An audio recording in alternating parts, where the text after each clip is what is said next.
Hi, my name is Jarrod Miller. I'm an extension agronomist at the University of Delaware at one of our research stations. I'm going to talk today about some of our work in mapping cover crop biomass or measuring cover crop biomass using sensors.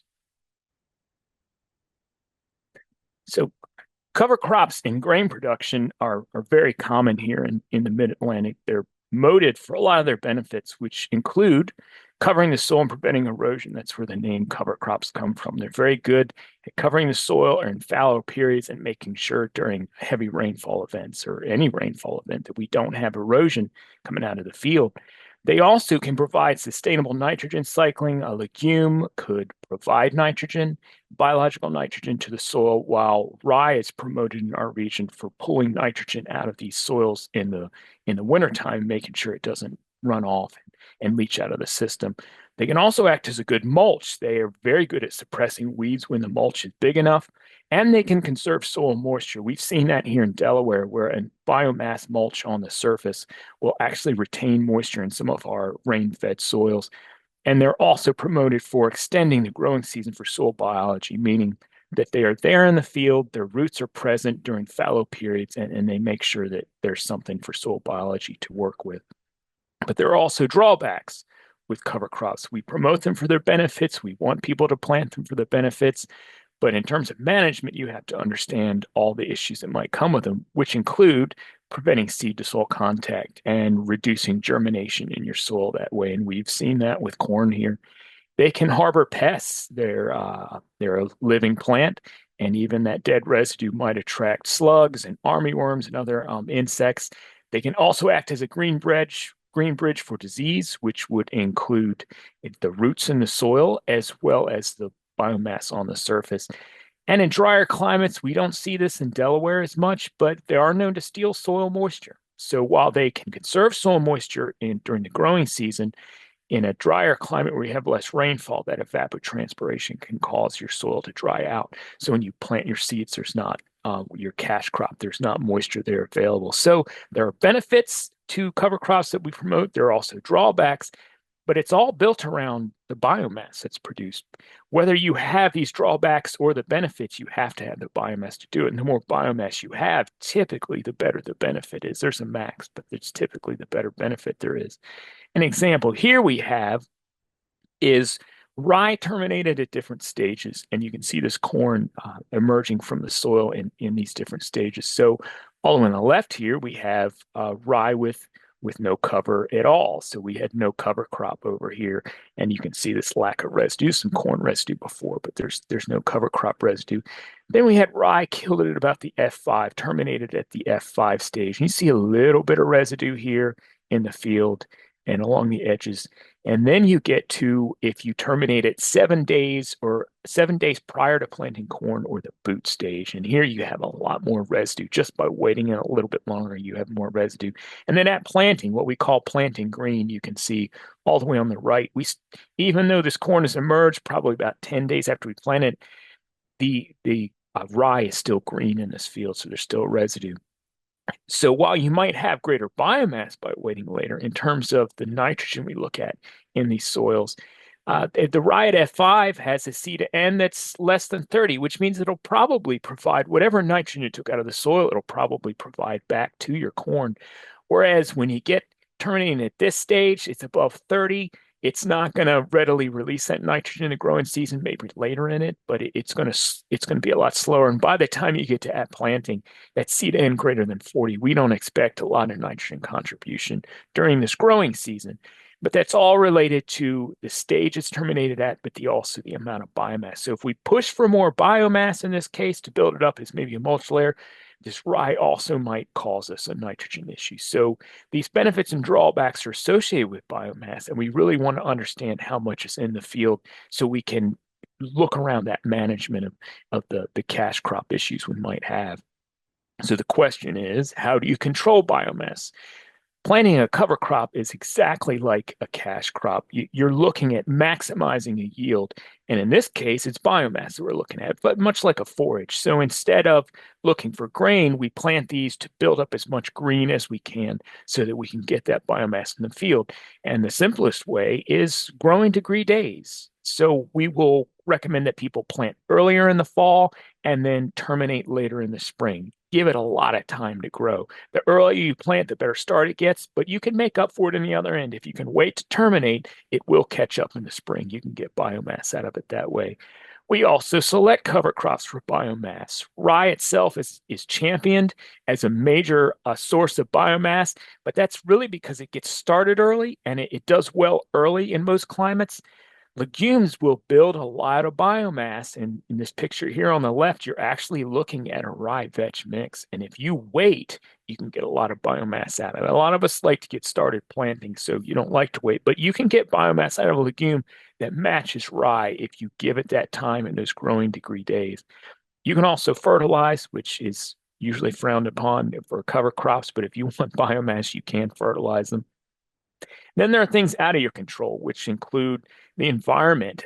We have warmer fall and winter months. They're going to increase biomass. So that's a good thing in most cases for cover crop biomass. You can also have drier fall and winters, and those can decrease biomass. And we've had both of these in Delaware. These occur quite a lot here. You can never predict that. So growing degree days, that kind of management you can do, dealing with the environment year to year, and you'll see in some of this data varies. But then we also have spatial and temporal variability in the field, just like any other crop. So you can plant early, but it doesn't mean your field's going to have an even amount of biomass. So here you see rye in January in this field, and you can see some variability. There's some better growth in some areas than others. Some patches here, and certainly along this edge, we have good growth along here. So there's variability across the field. You don't have the same amount of biomass in a field no matter how you plant it. It's just like any other crop. There's variability. There's also temporal variability. That's across time. So by the time we get to March, you can see that we actually lost some growth. It's not quite as green. Everything that was already looking good in January is still there, but we lose some growth. So if we're looking at biomass at planting, that's fine. But still, there's this variability across the field, and there's variability about when you terminate it. If you terminated this in January, it might have been more even its biomass, but there might also be residue left in the field. So how do we account for all of that? Measuring biomass is not done very often by farmers, and it's done by researchers a lot because it's a pain. And certainly, using this quadrat method gets us research data, but it's not something you're necessarily going to do as a consultant or as a farmer to measure this biomass. But it's just like measuring yield. You need unit per area. So in this case, it's a weight, very similar again to forages. So for here, some of the data I'll have is in metric kilograms per hectare or pounds per acre. So you have to harvest within a known area. So you see we have this quadrat here. And within that area, we'll take all the biomass out. We got to cut it to the soil surface and pull it out. And you're ignoring the roots in this case. And you can also do it though by if you have row spacing. So if you drill your rye, like you see on the right, it's mixed with a legume, but you can see these rows here with the rye. You could do it by row spacing and row length, which is also recommended. But a lot of times in Delaware, we will spread our cover crop and then turbo till it in lightly, just a light tillage. So it's probably better to use a quadrate. Well, both of these are time consuming, so you're not likely to do something like this. So one of the methods that we're working on in Delaware is to use sensors, and this is being done across the country, looking at plant reflectance and indices to see if we can't measure biomass without doing all that hand sampling. How accurate can we get? And this has been used in all kinds of fields, and it's been used in ag for a long time. But when you see green in a field, you're seeing green light reflected back at you, and yellow is being absorbed. When we have this nitrogen deficiency on this leaf here, well, now you can see the yellow light reflected back. And while it's absorbing or while it's reflecting green at you, it's absorbing more of the red and reflecting less of it. And then there's also this light you can't see, the near infrared, that's going to be reflected from the plant as well. So we can use these sensors, and this sensor here has different lenses that can measure green and yellow and red and separate them. And near infrared, it can separate that light. And we can use how this plant reflects these wavelengths at different amounts and turn them into these indices. So one of the most famous and well-known and works very well is the normalized difference vegetation index. And this index is the near-infrared light subtracted by red light divided by near-infrared over red. It's been around for a long time. It's been around since the 70s, and it's a very standard index. It works very well, and it's the most common one we use, and it's the one I'll talk about today. But there are lots of different ways that we can look at wavelengths. And so these are some of the ones in the same field from the same camera and they're flown on the same day. You can see how generally the pattern's the same, but down here, this excess greenness, we can pick out different corn varieties, these lines down here, the right-hand side. And here's NDVI is very good index, but then NDRE and GNDVI are known for being good at nitrogen indexes. So we might use them for sensor-based nitrogen management. They've been around a long time. NDVI is a great index, so it's very reliable. It works well across most circumstances. But you have to understand what it is. It is a ground cover measurement.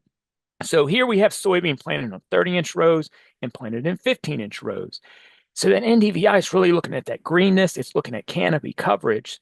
So in these 30-inch rows here, where we have more soil, I might have planted them on the same day, and I might have planted them at the same population, and they might end up yielding the same. But NDVI early in the season is going to be lower in the 30-inch rows than in the 15-inch rows because it's that canopy coverage that is measuring.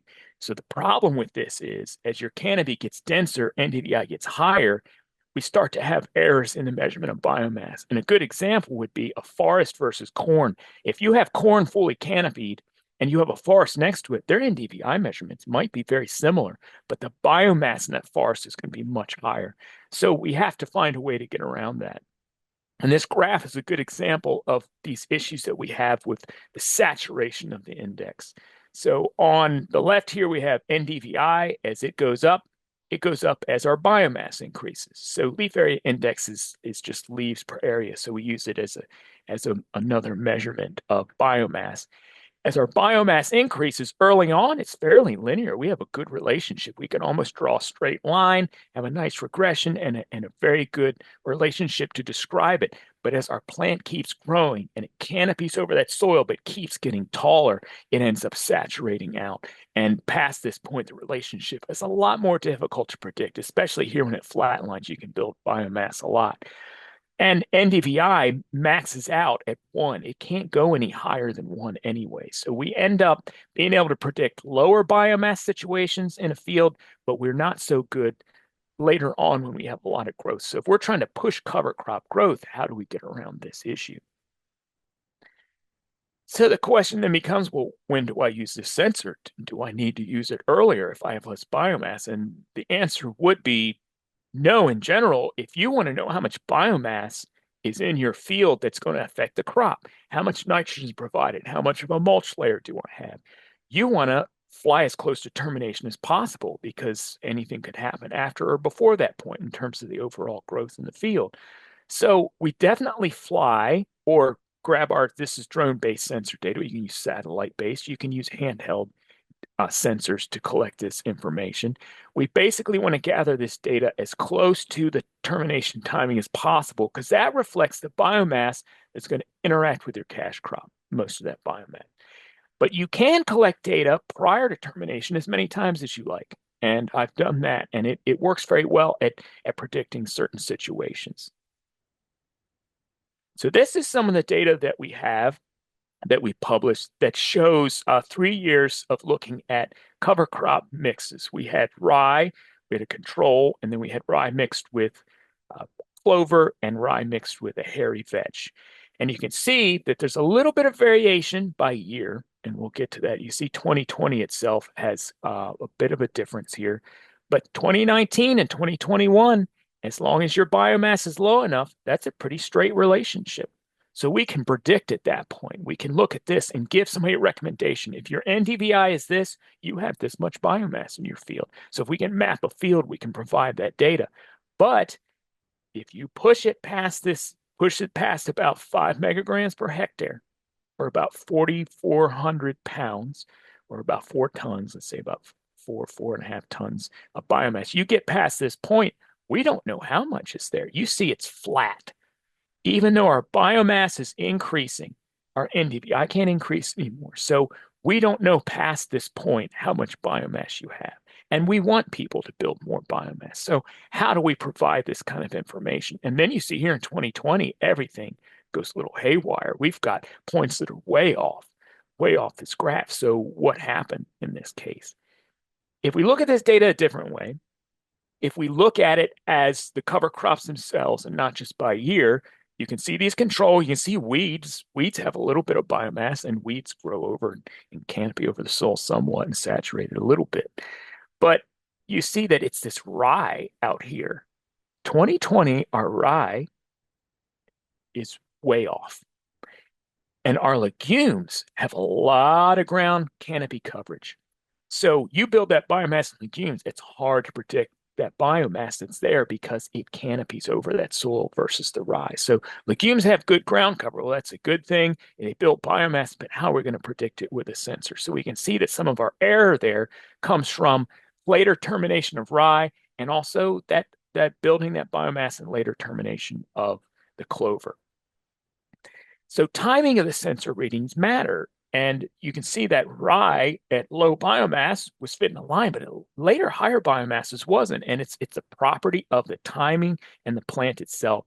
So the timing of your sensor readings matters. Here on the left, we have rye at an early stage, still getting ready to do stem elongation out of that field. But it has good coverage. It has a lot of leaf area. It's tillered out and it's covered the soil so the NDVI builds. So you terminate rye earlier, we get that nice straight line. But look over here where we have rye, we've got vetch, hairy vetch, and we have crimson clover. And that rye has built a lot of biomass. It's taller, but it's all stemmy. And it's also going into senescence, so it's losing its green and it's turning brown, so the NDVI is dropping off. So we push rye later, we're building biomass, but we're losing that relationship that we had earlier. And then here's that clover and that vetch that just have great canopy coverage. And they built a lot of biomass, but it's covering the soil and they've gotten taller, and we can't really tell what's going on. So the timing of the sensing and the type of cover crop really matters, and this starts to mess with it. So are there other methods that we can use? Well, this is a nice thing about having a drone itself to measure these sensor readings. So if you're going across the field and you have a sensor, you have a satellite, it's a lot harder to do this. But to build a picture of a field with a drone, we have to take multiple pictures and stitch them together, like this picture that's actually behind my head, because you can't take a whole image of a field at 400 feet to get detail because we got to fly lower than that. So you might take hundreds of pictures and then the software will stitch them together. Well, the nice thing about this is these pictures all have GPS locations. And what you can see right here with these cameras is it can kind of triangulate.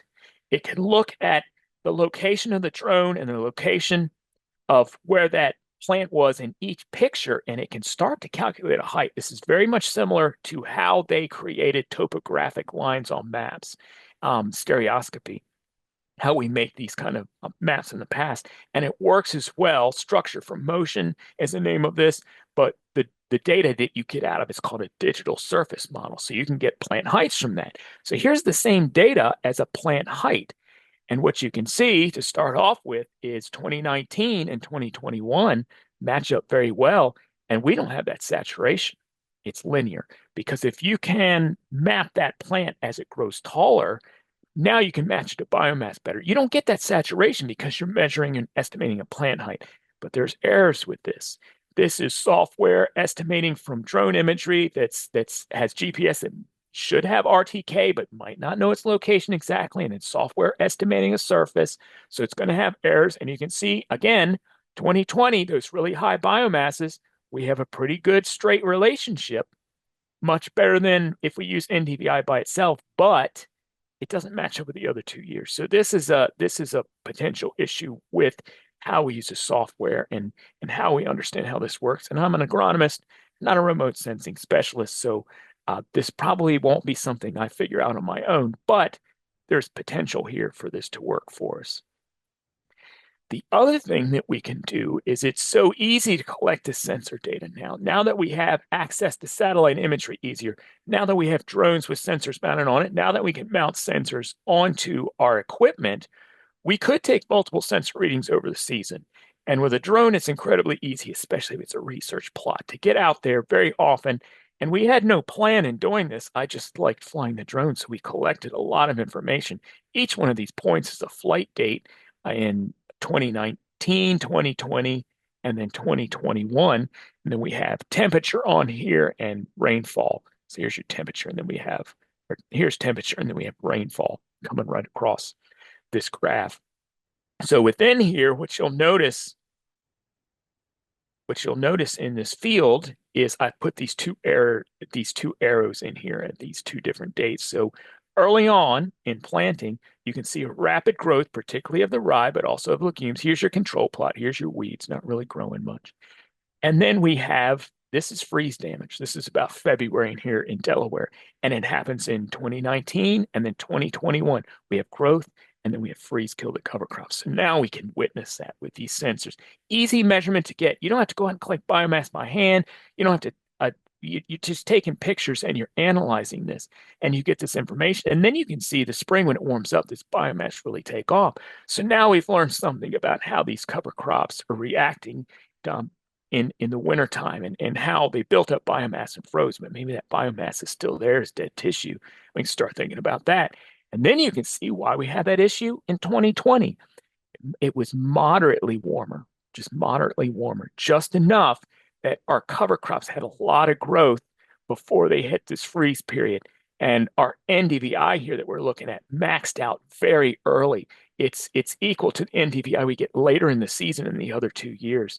So now, because we have these multiple flights, because we gathered data prior to termination through the growing season, which is easy to do when you have these sensors, we now know what more information about what happened. And not only that, we can take these multiple dates and turn them into something we call area under the curve, which is very similar if you've ever had calculus, but we have to use methods like we use a method where we just do histograms underneath here to try to estimate it because I cannot use calculus to calculate the area under here myself.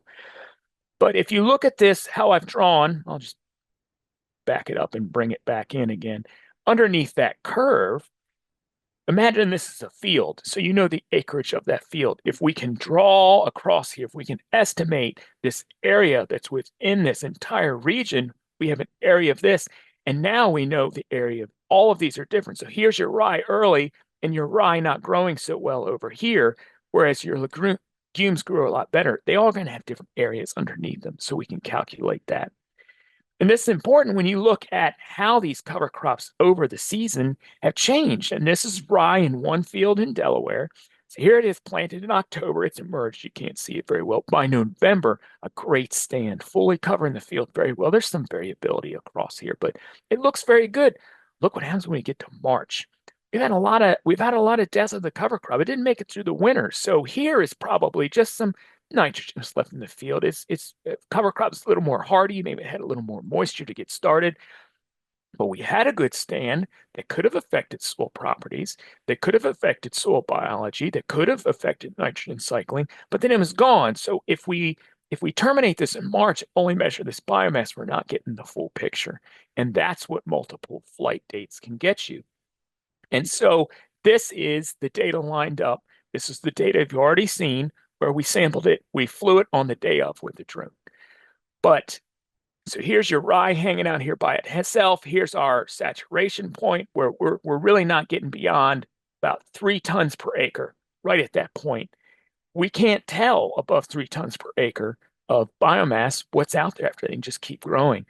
But if we turn it into area under the curve, which is growing degree days, predicted over NDVI, so it's an area based on growing degree days that we use, you can see that these legumes, although they're sitting up here flatlining, they're very straight. They fall right along this curve. All this rye that was sitting out here by itself at these points has lined right up and moved into this field and moved into this line that we can predict with. And now when we calculate our maximum biomass, it goes out to about 10 tons per acre. So prior to this, with just NDVI by itself, it's saturated. But when we can look at the whole growing season, how rye took off early and maybe didn't do as well, how legumes took off later and built biomass, how there might have been freeze damage. Now with this entire area, we might do a better job.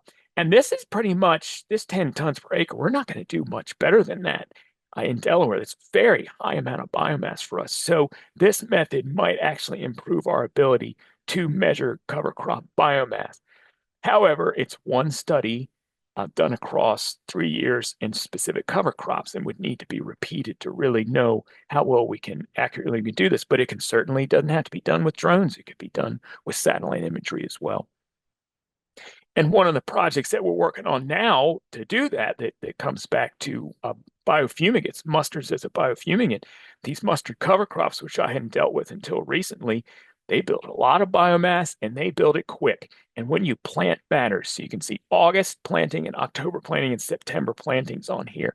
And that August planting has a lot of biomass. And what we learned about it, so here's an image of it in RGB, and here's NDVI. You see that yellow here. It just saturates early. That NDVI, these canopy quickly. They're not like rye, which you can measure through a growing season. These will canopy and cover the soil if you planted them on time. So it will be hard to measure biofumigate mustard biomass with just NDVI versus maybe using area under the curve or plant height metrics, which is what we're working towards on this type of cover crop. So all this research we're hoping will build into the future and get us better at providing these types of maps for agencies that want to know how well it is and farmers that want to map their fields and get an idea of, do I have a lot of nitrogen from vetch in this side of the field? Do I have a lot of rye biomass that might actually be acting as a mulch layer for my moisture in this side of the field and get better at that end of it? So in summary, for where we're at right now in our program, field biomass is highly variable, and sensors can capture that variability. We've known this for a long time. Lots of people have done this since the 70s. This is nothing new. It's just we have access to drones and satellite data. That's what's happening now and why you see so much of this. I couldn't have done this 10 years ago, but I can do it now because I have access to the equipment. But they're not a straightforward solution like anything we do. Nothing's straightforward. It requires thinking and knowledge, and it's not going to be perfect. And you're going to have to get it as good as you can because it's going to saturate at higher biomass. For the most part, people don't like higher biomass, so they'll terminate early enough and it'll probably work. But for those of us that want to push it, and even if you're trying to map regular crops like corn or soybean, or you want to map forages, this might come in useful as well. So digital surface models or multiple flights can track the growth and assist in accurate measurements. They can definitely assist, but we're going to have to get better at standardizing this and making sure we know how to do this across multiple environments. So if you have any questions, you can contact me at the University of Delaware. I'd certainly like to talk about this work or learn about anything else that anyone is doing.